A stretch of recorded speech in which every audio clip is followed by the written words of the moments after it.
अभी हम लोग यहाँ पर हम लोग रजिस्टर के लिए यहाँ पे हम लोग पहले क्या किए हुए थे, यहाँ पे हेडर डाले हुए थे, ठीक है। तो इस तरह से अब हेडर डालने को थोड़ा सा बचना होगा। क्यों बचना होगा इसकी वजह बताते हैं। क्योंकि ये हेडर अब शेयर होगा अंदर बाकी और हेडर से, शेयर होगा। तो हम लोग जो है शेयर करेंगे सारे हेडर्स को आपस में।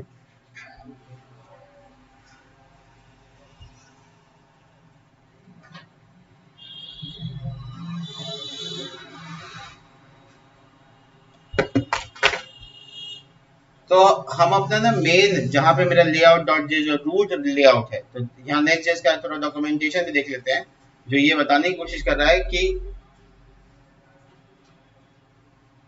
जो आपका रूट लेआउट है उसमें आपको रूट लेआउट में इस तरह से काम करना है।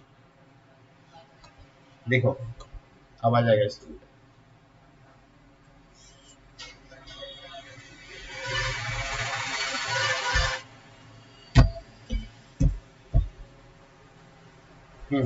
देखो इस तरह से काम करना है रूट लेआउट में। तो रूट लेआउट में जैसे काम किया हुआ रहता है वैसे ही छोड़ देना है, उसमें अपना हेडर नहीं ऐड करना है। इससे पहले हम लोग हेडर को ऐड वहां करते थे ताकि हम शेयर कर सकें उसको हेडर को, लेकिन अब इसके कंसेप्ट को अलग तरीके से, यानी रूट को एज इट इज छोड़कर उसका नेस्टेड बना लेना है। नेस्टेड मतलब जो पेरेंट है वो ये रह जाएगा और उसका चाइल्ड बना लेना है। तो इसके लिए हम क्या करेंगे, यहाँ पर इस तरीके से नेस्टेड लेआउट बनाएंगे। जैसे सपोज दैट यहाँ पे एग्जांपल है, मान लो कि ऐप डैशबोर्ड के अंदर हम लेआउट बना रहे हैं, तो वो हम लेआउट इस तरह से स्पेसिफाई करेंगे। फोल्डर में स्ट्रक्चर दिखाया गया है और यहाँ पे दिखाया गया कि किस तरह से बनाना है। तो सिंपल हम उसका नाम वही रखेंगे जहाँ के लिए काम कर रहे हैं, जैसे एडमिन लेआउट, यूजर लेआउट, उस तरह से नाम रख देंगे और चिल्ड्रन पास कर देंगे जो कि एज ए प्रॉप्स पास होगा। तो चिल्ड्रन प्रॉप्स यहाँ पे सीधा अंदर आकर उसके सेक्शन में या फ्रेगमेंटेशन लगाकर आप उसमें डाल दीजिए। अब देखिए हम यहाँ पे क्या करने वाले हैं।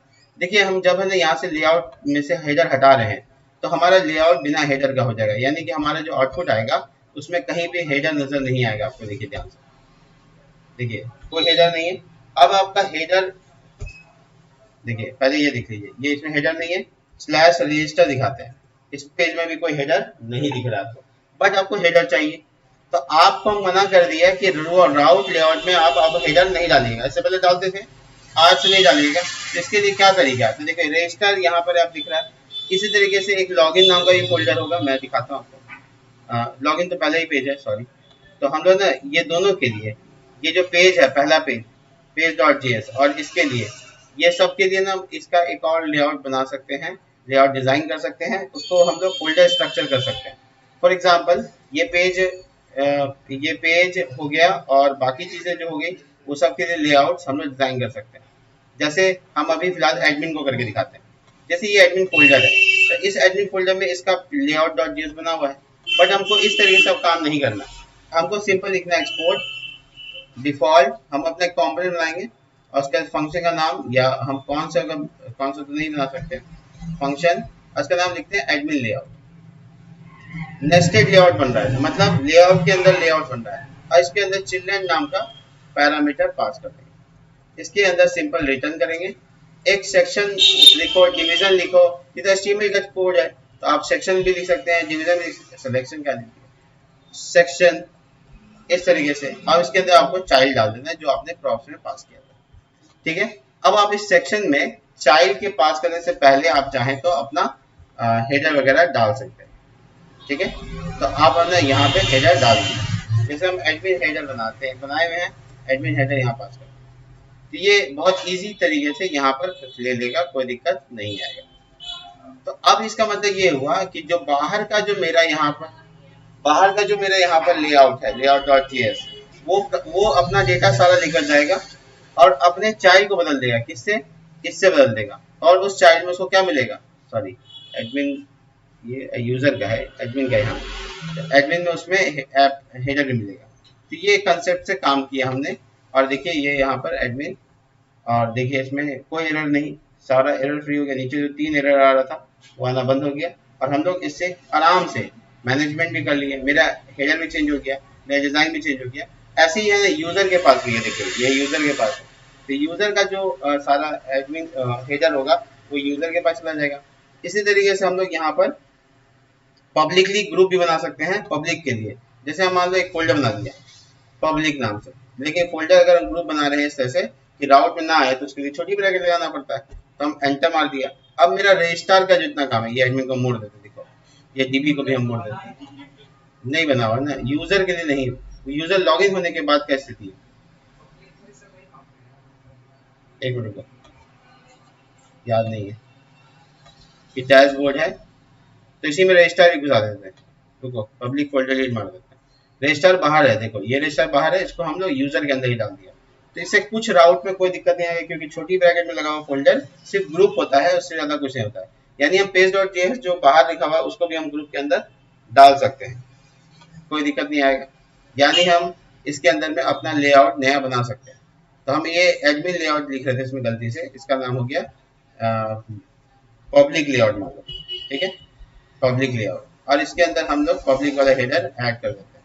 पब्लिक का हेडर है हेडर नाम से, ये देखिए कंपोनेंट के अंदर मिला, और ये और एकदम इजी फॉर्म में हम लोग हेडर को ऐड कर पाए। अब मेरा बाहर का पैनल सब कुछ चेक करते हैं लॉगिन पेज को, या उसमें क्या एरर आ रहा है वो देखिए, कोई एरर नहीं। बाहर का मैं आपको समझाने के लिए, आसान करने के लिए एडमिन का जो मेरा हेडर है उसको काला रंग कर देता हूँ ताकि वो कलर डिफरेंट आए। तो हम यहाँ पे लिख देते हैं ब्लैक या स्लेटी 900, और इस तरीके से हम अब अंदर वाला जो है ये वाला हेडर, इसका कलर ब्लू था तो ब्लू ही छोड़ देते हैं। तो देखो ये ब्लू वाला कलर है यानी बाहर का हेडर है, माई लोगो लिखा हुआ है इसमें।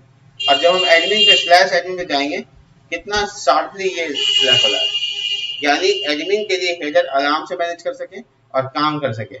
इसके लिए बस इतना से याद रखो, हम रिकॉर्डिंग में भी ऐड कर रहे हैं, इतना याद रखो कि जो बाहर का जो लेआउट डॉट जेएस है, ये लेआउट डॉट जेएस सबका लेआउट डॉट जेएस, इसका नाम पहले से रहता है रूट लेआउट, इसके अंदर हेडर आप नहीं डालना है, शेयर करना है। जिस फोल्डर के अंदर जाके लेआउट डॉट जेएस बनाएंगे उसके अंदर के सारे राउट में उस वो वाला लेआउट काम करेगा, ना कि ये वाला। इसको एज इट इज छोड़ देना, जैसे ये यूजर के अंदर सारा लेआउट ये वाला काम करेगा, तो मेरा उसमें हेडर है यूजर वाला, और एडमिन फोल्डर के अंदर जो लेआउट है वो सिर्फ एडमिन के सारे राउट के साथ काम करेगा जिसके अंदर एडमिन हेडर है।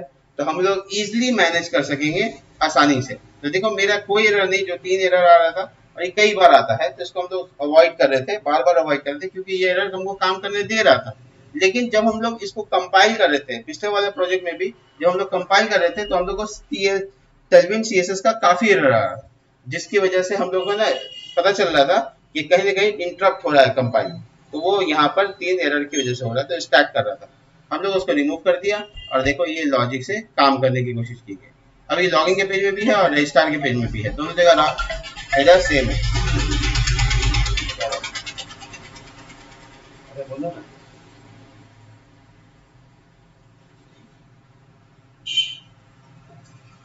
ठीक है, तो ये लेआउटिंग कंसेप्ट यहाँ पे क्लियर हो गया। अब हम लोग क्या करेंगे, अब हम लोग इसके अंदर में यहाँ पर एपीआई का काम करेंगे। एपीआई में हम लोग यूजर लॉगिन के बाद सॉरी एडमिन में काम करेंगे। तो हम इस वीडियो में यहीं तक रहते हैं। अब इसको फोल्डर स्ट्रक्चर को दुरुस्त कर लो अपना सब, फिर इसके बाद आगे हम लोग बढ़ते हैं।